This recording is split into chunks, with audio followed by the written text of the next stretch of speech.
Welcome to the Black Entrepreneur Experience podcast, inside the business, buzz, and brilliance of Black entrepreneurs. Here is your host, Dr. Frances Richards.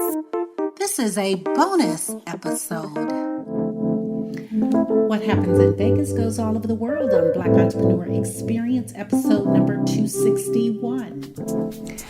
Our guests have sent us so much swag, books, and giveaways this year.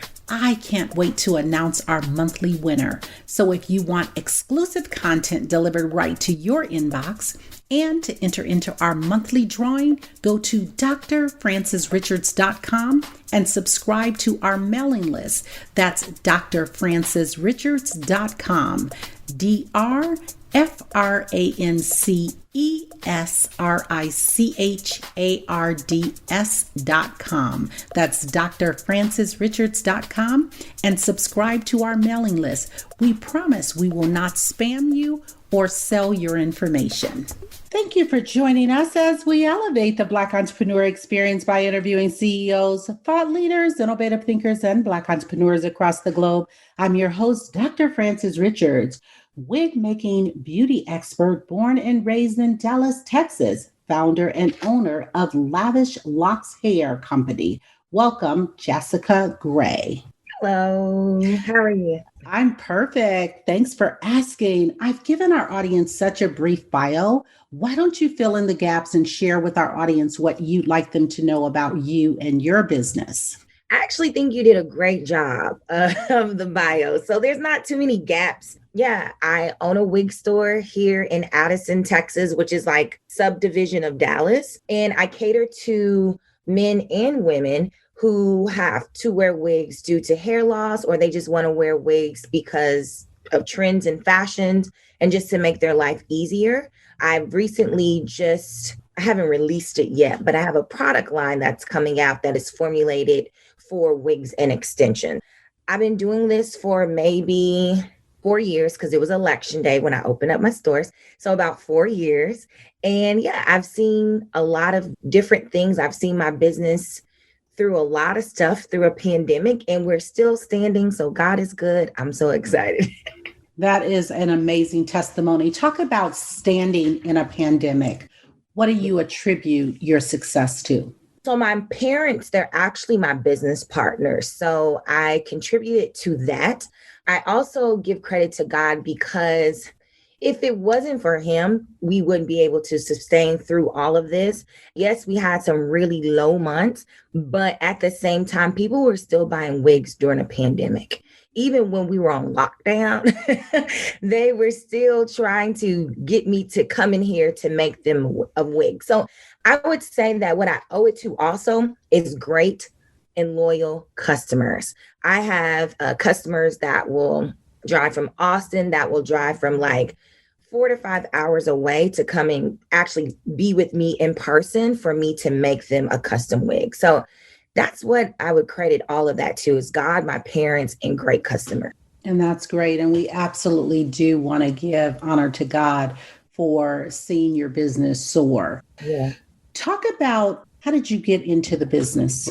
Yes, I am a licensed esthetician. So I was working fresh out of college. I went to Sam Houston State University, and I have a degree in marketing and dance. And I remember when I came out of college, I was like, just, like most college students, just looking for a job.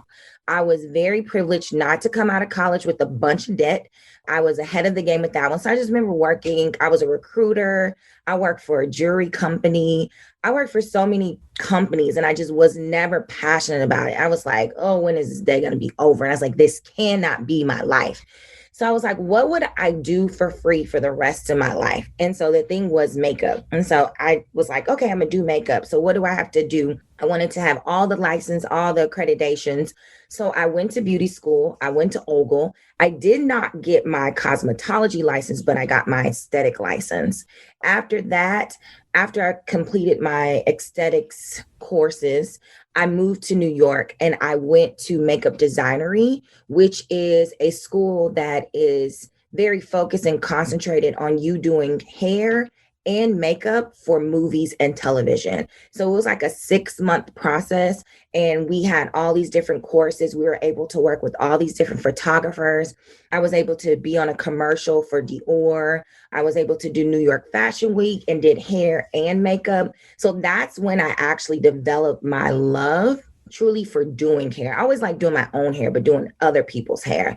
And we had this seminar, the creative director for, I think, Pirates of the Caribbean or some big movie.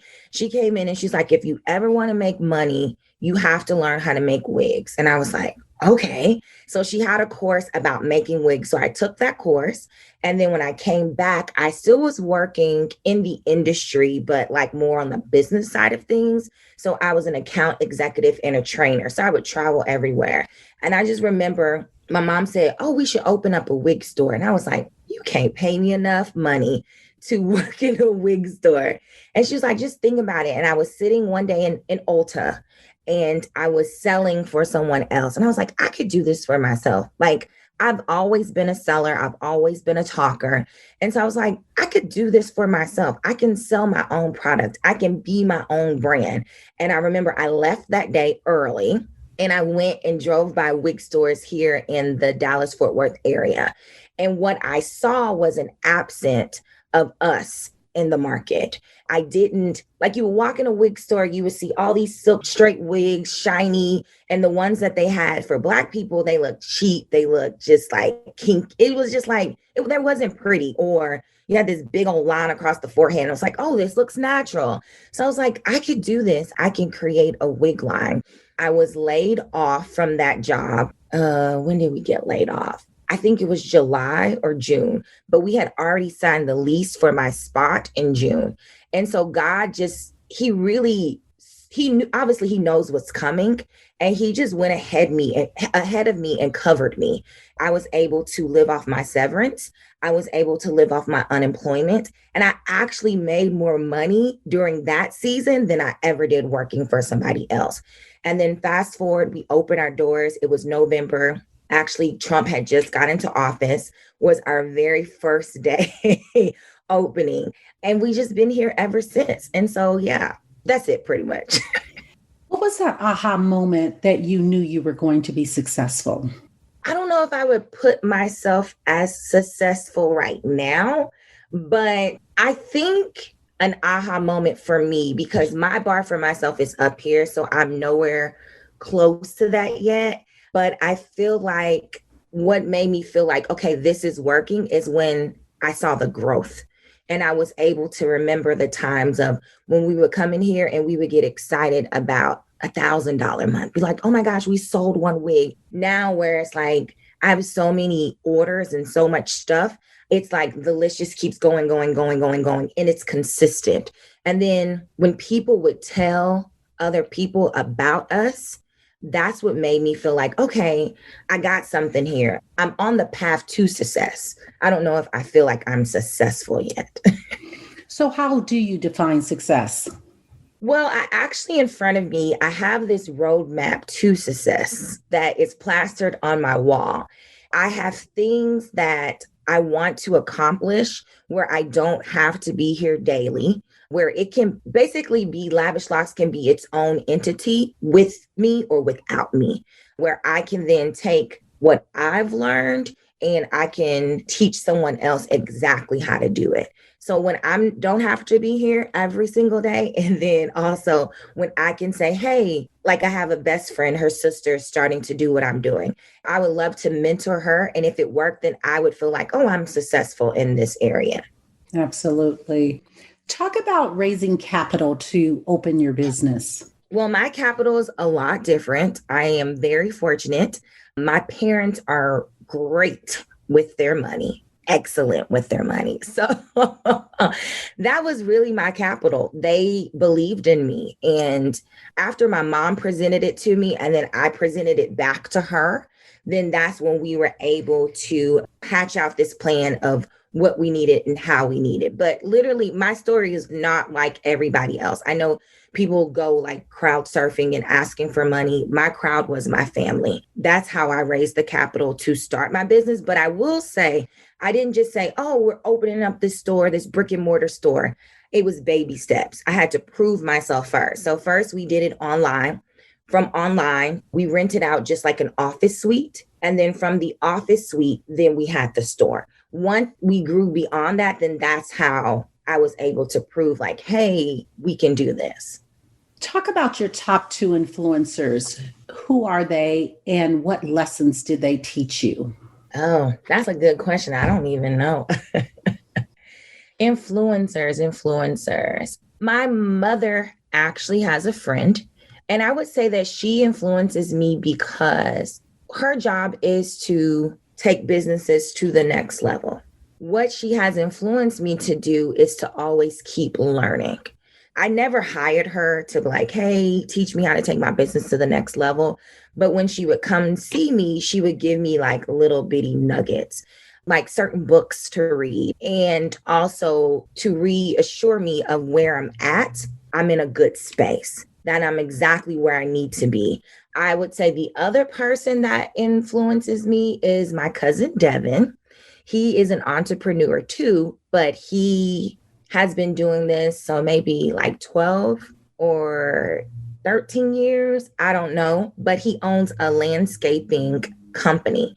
There's times as being an entrepreneur, it's very lonely. You don't know whether you're doing the right thing, how this is going to play out, or should I do this? Should I not do that? And he is my person that I can go to and I can say, hey, cousin, let me run this by you. Or did you ever feel like this? And he can say, yeah, I felt like that. This is what I did to overcome it. He's in a place of where I want to be in maybe like 2 to 3 years. He doesn't necessarily have to go in every single day. He has a team that works for him. He has government contracts, all these different things that he's been able to gather because he had to be in this stage that I'm in now to get to that point. So I would say those 2 people are my influencers. Now, if you're talking social media, then that's a whole nother story. What book would you recommend and why? For entrepreneurs, I would recommend 2 books. So the E-Myth Mastery, which I'm certain a lot of entrepreneurs have read. It's by, I can't even think of that man's name. But basically it talks about the myths associated with being an entrepreneur. And the biggest myth is, I'm going to have all this free time and I'm going to be able to do this and do that. In certain stages of your journey, that is not true. So if you're looking to be an entrepreneur, to have all of this free time, you're going to have to work really hard in order to get to that point. The other book I would recommend would be Crushing It by Gary Vee. He's a very good influencer and he will motivate you to do a lot of things. And sometimes when I get in a slump, I'm just like, okay, what would Gary Vee do? Or hear that he curses a lot. So if you can get over the cursing, he really has some jewels. In the last book that I read of his, which was the Crushing It, he talks to other entrepreneurs and they talk about how they tackled each social media platform. It was very helpful for me because even though I am a millennial, I don't like social media. It is not my thing. I just think it's a waste of time, but I understand the purpose of it. He just helped me overcome that social media hump. So yeah, those would be my books. And the E-Myth Mastery by Michael E. Gerber. Yeah, I couldn't think of his name. I read the first one and then I reread the Mastery one. It's just good to be, I don't know, he just reaffirms you okay, I'm not crazy. Now, in Gary Vee's book, Crushing It, did he use profanity? Yes. Okay. If you don't like the profanity, it's just him. I do the Audible books. So he has his commentary on it. So he does use profanities. That's just his thing. And he doesn't care. If you follow him on Instagram, he doesn't care about dropping the F-bomb. So I just warn people, if you're not that person, then don't listen to it. But if you remove that, it has a lot of great things in it. So absolutely. He is absolutely motivator. And for me, I just can't get beyond the profanities. Yeah, it's not for everybody. Look. Yeah, I think he drops some value bombs. Yes, but I just cannot listen to that constantly.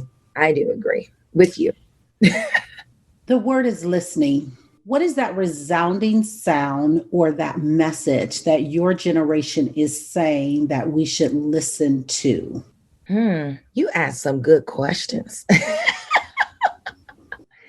Listening, what should you listen to from our generation? I would say be open.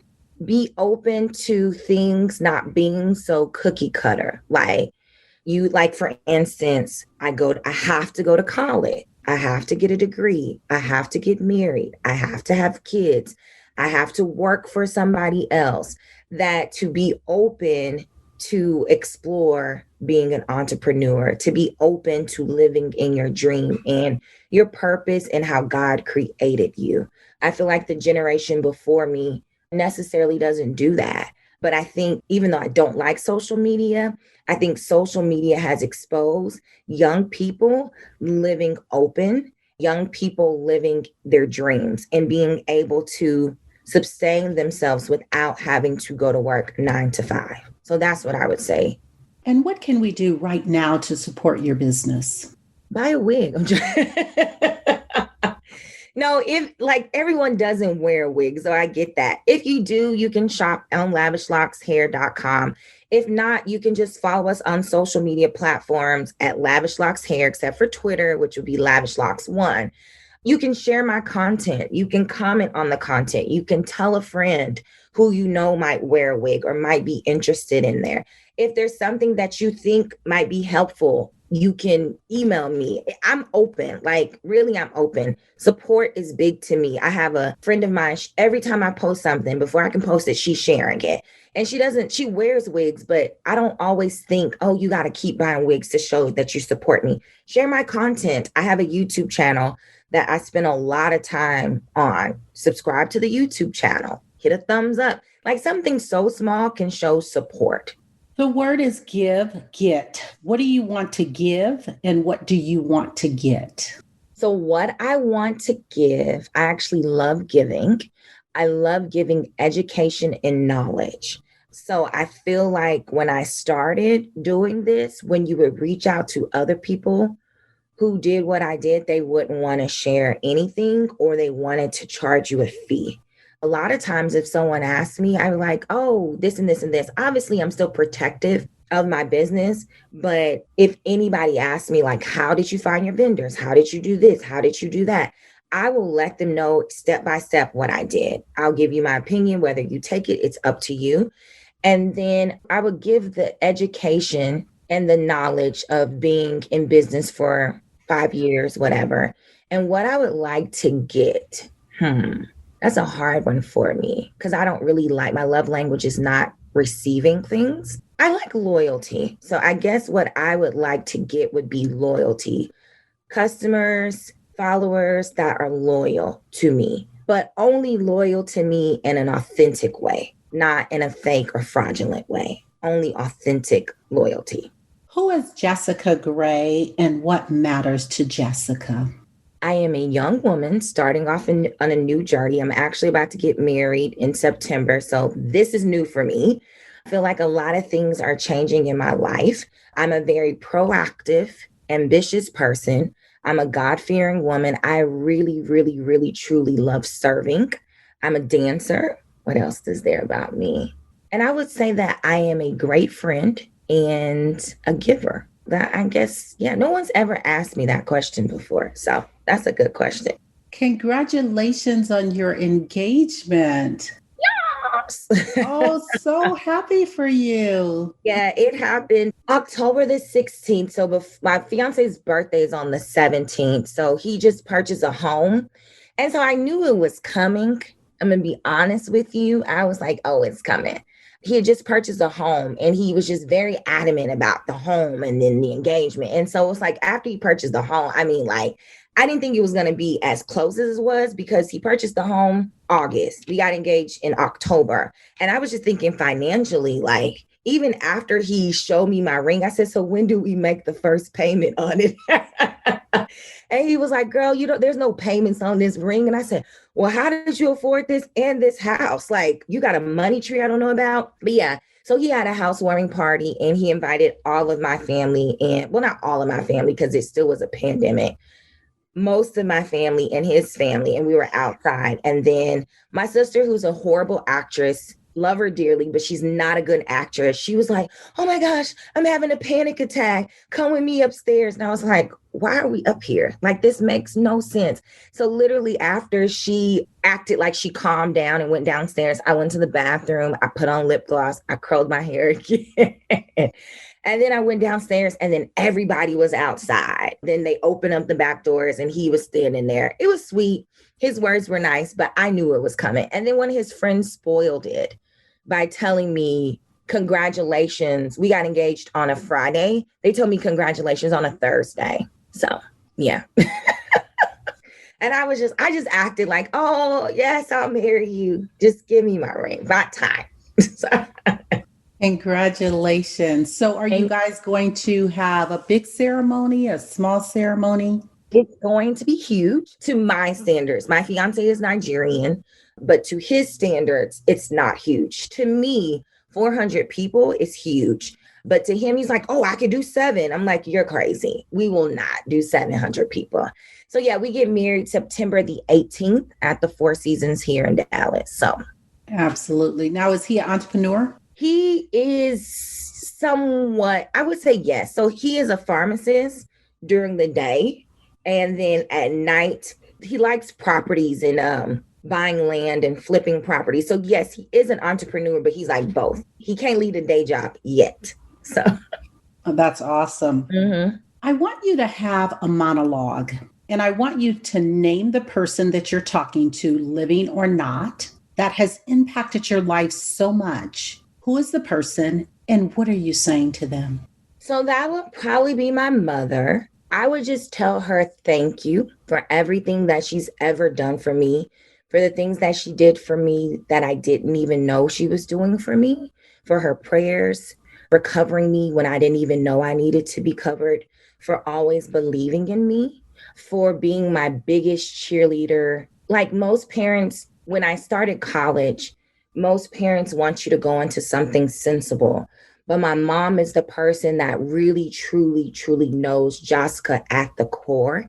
And she never shunned me from being creative. She always celebrated me being a creative spirit, me having all this energy, being so outgoing, not being afraid to talk to people. And so she's always encouraged me that. And some things I look back and I wish I would have listened to her. Like, for instance, choosing my major. My mom wanted me to go into acting and theater. She was like, I could see it, your name in lights. But I was so afraid to do it. I was like, oh, I struggle with reading. And so I was like, no. She was like, no, but you got this, your personality. And I was like, no, I'll just do marketing. That would be easier. And she was like, well, at least do dance, because naturally I am a dancer. I would just really just tell her thank you for knowing her child enough to push me to levels that I never thought I could be pushed, to always believing me, but at the same time being able to check me out of love, to discipline me when I know I needed to be disciplined, for sacrificing things, for going without. For us, I remember one time we lived in a 1-bedroom apartment. We had bunk beds in there. She would go to school. Now she's a VP. So this is like, woo, she's grown.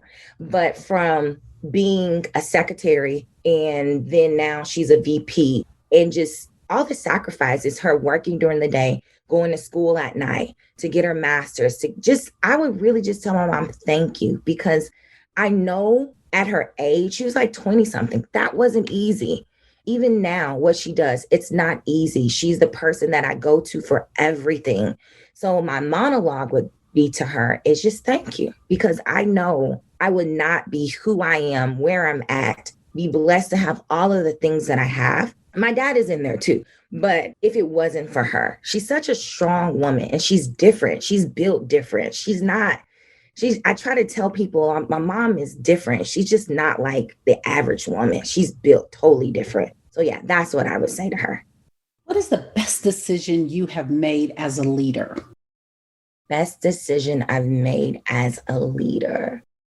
stepping out on faith and opening up Lavish Locs and taking the task to do it full time. Talk to a younger Jasica. What advice would you give to a younger you? That you only live once. Well, two things, because I have two parts of me. That decisions that you made as a young woman will affect you as an older woman, should I say. So be wise in how you make decisions and how you move. That sometimes God doesn't stop your blessings, but there's certain blessings that I wasn't prepared for when I was in my 20s, whatever, or right out of high school or right out of college. So just be careful of those decisions that you make, because my motto used to be like, oh, I'm young, whatever, who cares? Do me, whatever. Now I see God will delay those blessings because emotionally you're not ready for them. Even like thinking about my fiance, if I would have met him back when I was like 22, when I thought I needed to get married, I would have messed it all up. It would have been horrible, tragic divorce. It would just been crazy. But now that I'm 37, then my mindset is totally different. And then when it pertains to business or just like work, I would say, don't be afraid to take risk. It's funny, in my personal life, I'm very risky. But when it comes to money, I'm not that risky. I'm like, no, don't want to spend it. So don't be afraid to take risks. And then also don't just have a plan on how you want to do it and how you want to execute it. How did you meet your fiance? Well, originally I met him and I still was in a relationship. They have like day parties up here, which I'm certain they have in Vegas, or you said Nevada or Vegas? Sorry. Las Vegas, Nevada. Las Vegas, yeah. It was a day party and I was with my best friend and her and I was just hanging out and he was standing by this little section and he was like, oh, something, something. He doesn't admit to this, but he told me he was a doctor. And I was like, am I supposed to be impressed by this? Like, I could care less that you're a doctor. And so he asked me for my number and I was like, no, I have a boyfriend, so I can't give you my number. So that was June. So fast forward to November of the same year, me and my ex had broke up.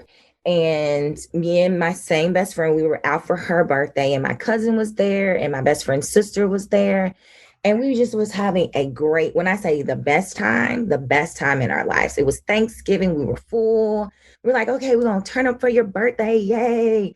So we're out and about. And then this group of guys walk in and he was part of the group. And so we're walking to the bar and he says he didn't chase me. He chased me because it startled me. And he chased me and then tapped me on my shoulder. I was like, oh, you're the guy from the place I met before. He was like, oh, I met you before. I was like, yeah, you met me before. We had a conversation. And then after that, we just started dating because I was single that time.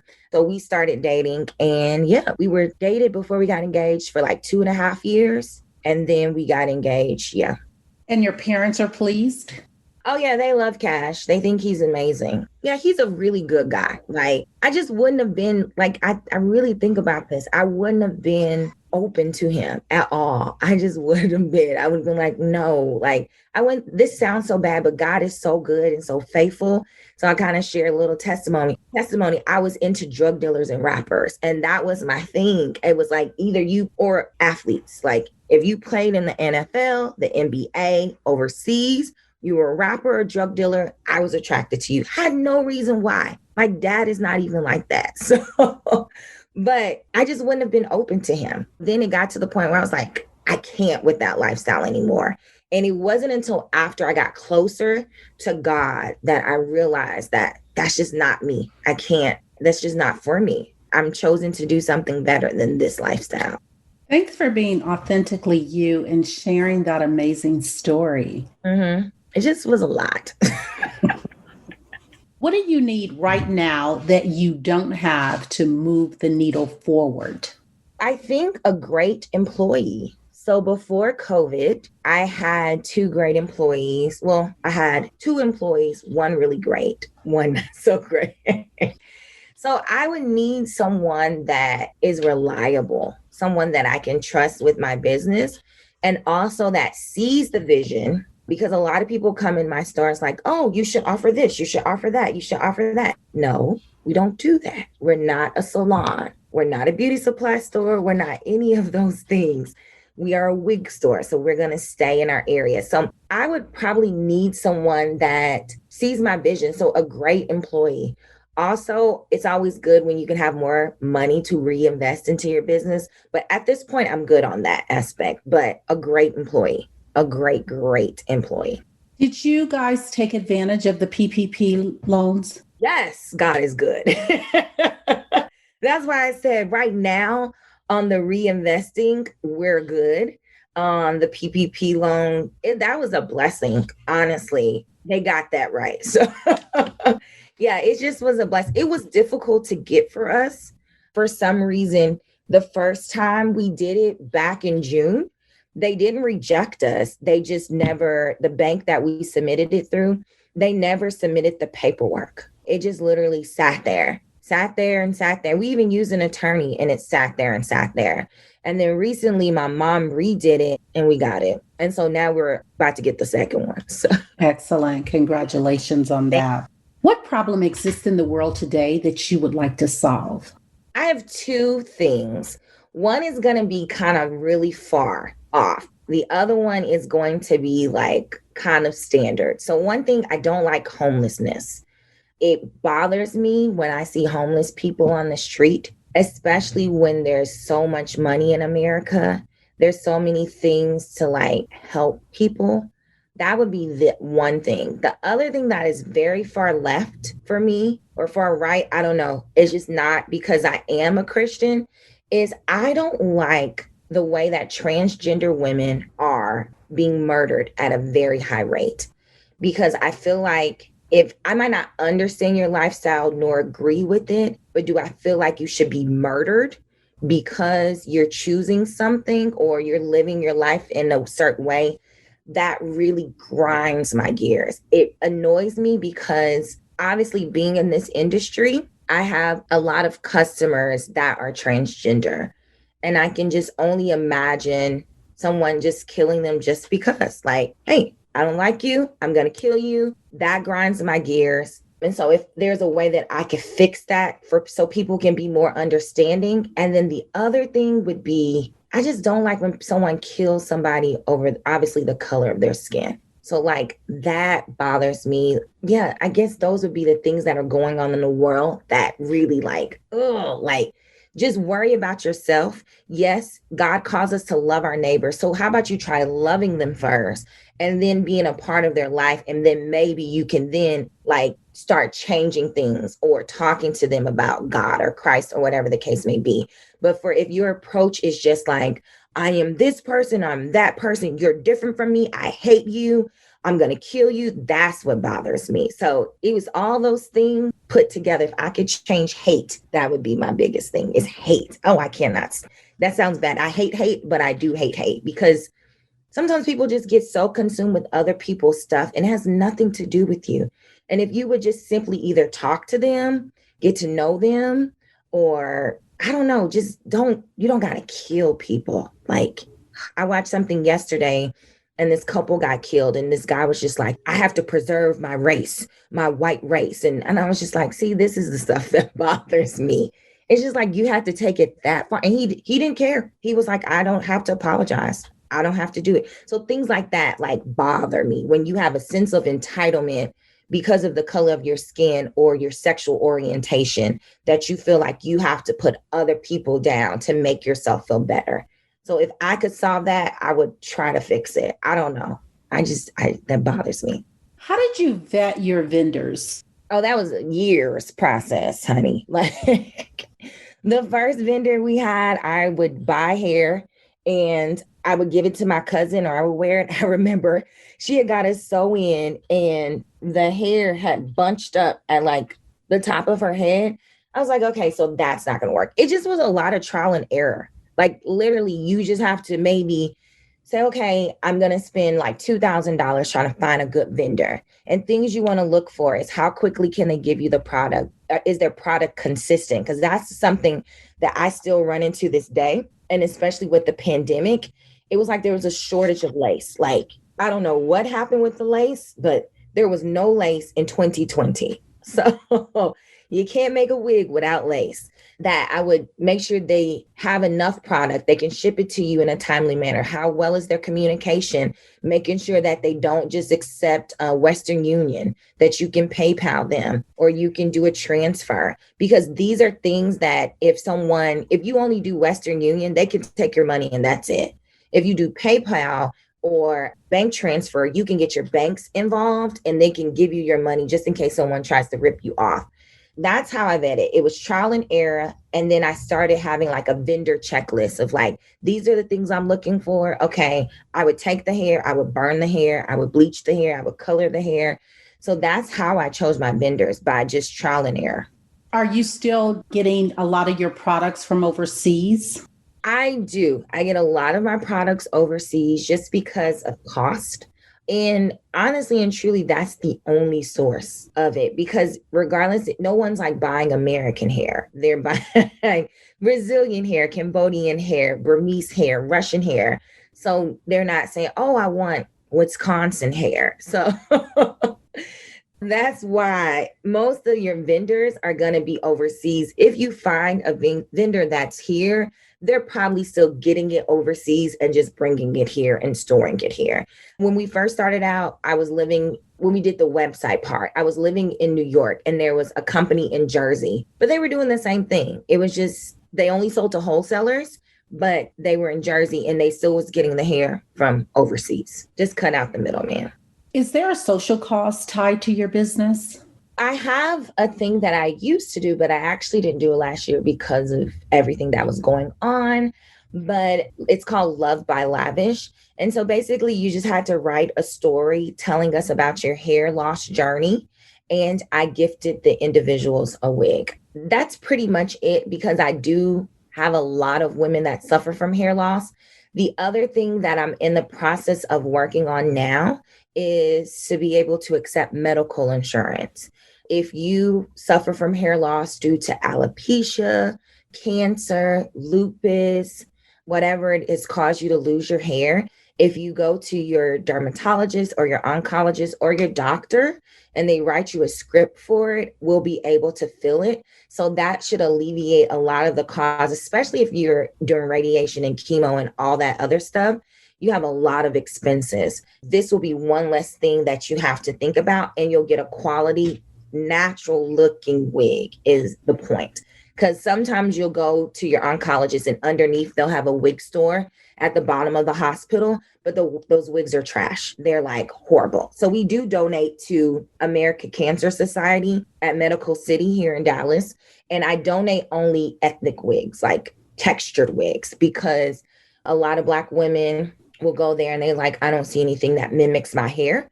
So I do donate to that. But that is something this year that by the end of this year, we will be able to accept medical insurance. So like Aetna, Blue Cross Blue Shield, if I got you. That's excellent. What is your zone of genius? I think I have good foresight. Yeah, I think my superpower would be foresight and being resourceful. My mom has always taught me and my dad to be resourceful.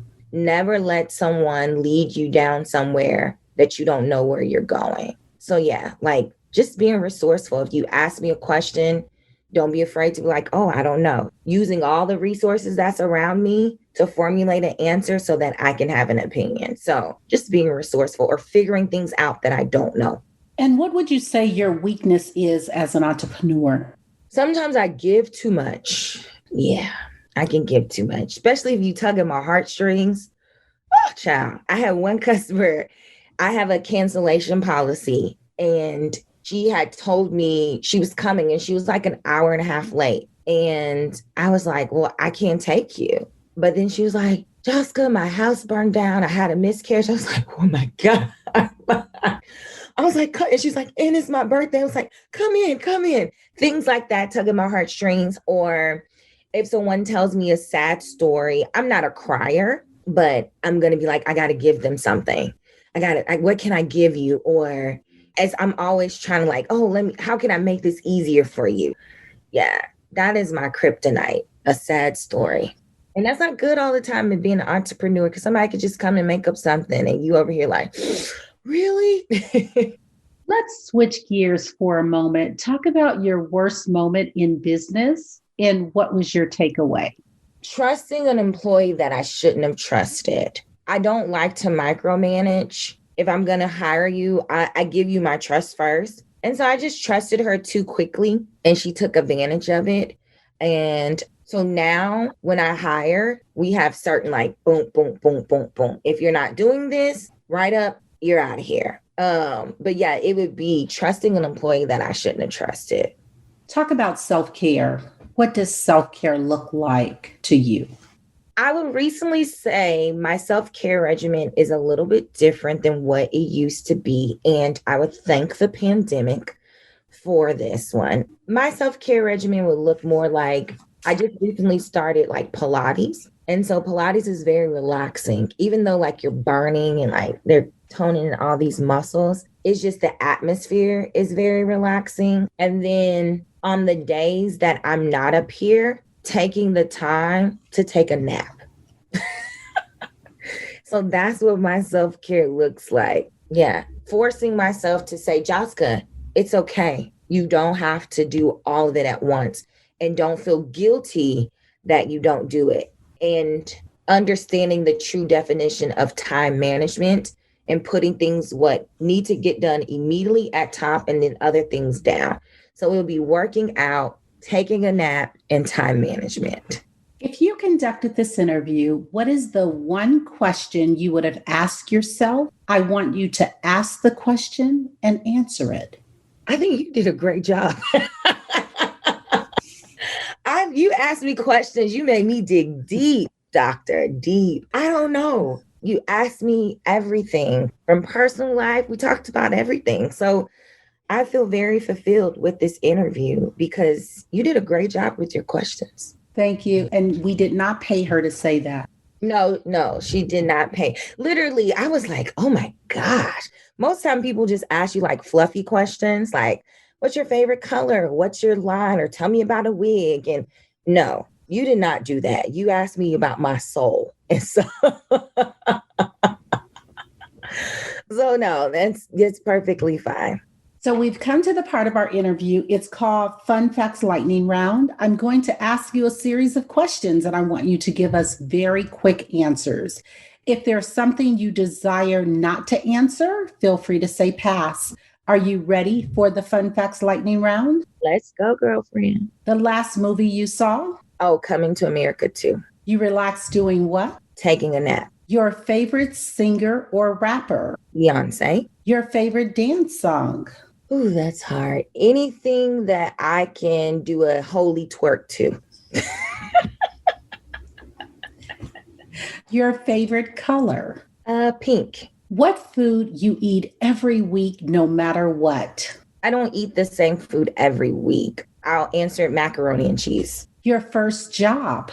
I worked at Eckert's Pharmacy as a tech or something like that, or cashier. Yeah. And that's interesting. Full circle, your first job, pharmacy, and marrying a pharmacist. I know. Look at that. Hit the couch or work out?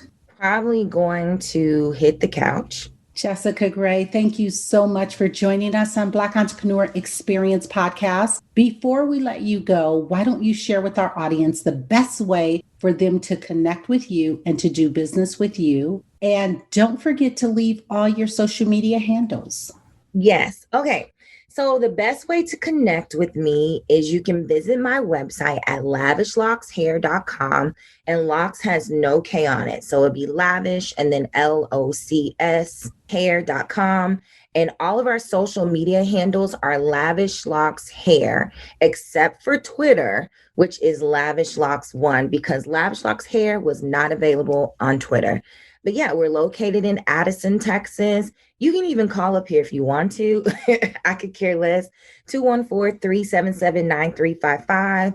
If you can't figure out how to spell Lavish Locs. But yeah, that's it. Lavish Locs Hair. Remember, there's no K on the locks, and you'll find me. Thank you, Jasica. That's a wrap. Yes. Bye. Subscribe to our mailing list to receive weekly updates and exclusive content delivered right to your inbox. Go to drfrancisrichards.com. That's drfrancisrichards.com to subscribe to our mailing list and be entered into our monthly drawing. That's drfrancisrichards.com, drfrancisrichards.com to subscribe to our mailing list and be entered into our monthly drawing. We promise we won't spam you or sell your information. Thank you for listening and subscribing to Black Entrepreneur Experience. We would love for you to leave a review and rating on iTunes and share with your friends. For show notes and more episodes, go to www.beepodcast.com. Join us next Wednesday, and remember, green is the new black. So keep your bank accounts and your business in the black.